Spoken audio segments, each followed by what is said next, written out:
Que diriez-vous de piloter un jour un avion A320, cela même utilisé pour des voyages courts et moyens courriers? Eh bien, en Eure-et-Loire, une entreprise propose de piloter des avions grâce à un simulateur conçu artisanalement.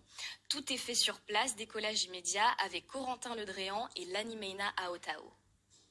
Bonjour, bienvenue. Allez, installe-toi. Jonathan n'est pas pilote, pourtant ce jour-là, pour la première fois de sa vie, il est aux commandes d'un avion. Rassurez-vous, il s'agit en réalité d'un simulateur de vol qui reproduit à l'identique le cockpit d'un A320. Donc là, tu enlèves ta main et tu tires sur le joystick. Allez, on tire, on prend 15 degrés d'assiette, on tire. Voilà, allez. Décollage depuis l'aéroport de Nice, le temps est dégagé, c'est parti pour 20 minutes de vol. Mais pas le temps d'admirer la Côte d'Azur vue du ciel, il faut rester concentré. La sensation est difficile à expliquer parce qu'on est extrêmement concentré. Du coup, on n'a pas le temps de vraiment regarder, de profiter du paysage, on va dire. On est vraiment focus sur les écrans, sur nos commandes, pour éviter de se cracher, quoi. Voilà. Allez, reverse green. On peut partir et arriver depuis 20 000 aéroports dans le monde. Donc on peut choisir pratiquement toutes les destinations qui existent.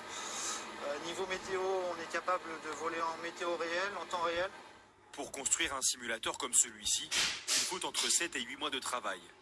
Depuis 2017, Franco Catrix fabrique tout dans son atelier, situé juste à côté.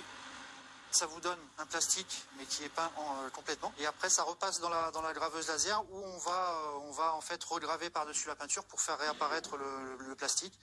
Et le plastique est diffusant. Donc après, quoi, ça en fait, c'est la partie du pilote automatique de la 320. On appelle ça le Glare Shield. Des milliers de pièces sont conçues ici, assemblées ou envoyées telles quelles dans une trentaine de pays à travers le monde. Du plastique à la peinture, les matériaux utilisés sont issus d'entreprises d'Eure-et-Loire, un circuit court auquel Franck est très attaché. On cherche plutôt vraiment à être au plus proche du réel et de garder la qualité de l'artisan en fait.